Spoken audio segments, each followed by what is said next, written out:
ખબર નથી એમનું બહુ પાવરફુલ ઇંગ્લિશ છે કે નહીં. વેસ્ટ બેંગાલમાં, બંગાળમાં, દેશના બીજા છેડે ઘટના બની, ક્યાંય ઘટના બને ખરાબ છે એના માટે લાંબા લાંબા ટ્વીટ કરતા હતા. આજે આ દાહોદની ઘટનામાં એ નરાધમ રાક્ષસ વિશે એક શબ્દ નથી બોલ્યા.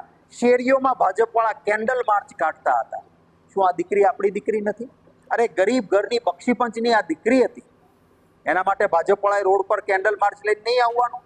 आज आप गुजरात में देखेंगे तो कोई इसके बारे में बात ही नहीं कर रहा है. आप सोशल मीडिया पे देखिए, आप न्यूज़ में देखिए, थोड़ी बहुत घटना के बारे में बात आ जाती है. विपक्ष इन मुद्दों को उठाता है, ठीक है हम विपक्ष हैं, हमारी जिम्मेदारी बनती है. पर यही अगर किसी और राज्य में हुआ जहाँ पे भाजपा की सरकार नहीं है, आप कोलकाता देखिए, कर्नाटका देखिए, आप जम्मू कश्मीर देखिए, कहीं भी देखिए, तो आप कैंडल मार्च निकालेंगे, आप लोगों के ऊपर उंगलियां उठाएंगे, आरोप करेंगे, महिला सुरक्षा की बात करेंगे.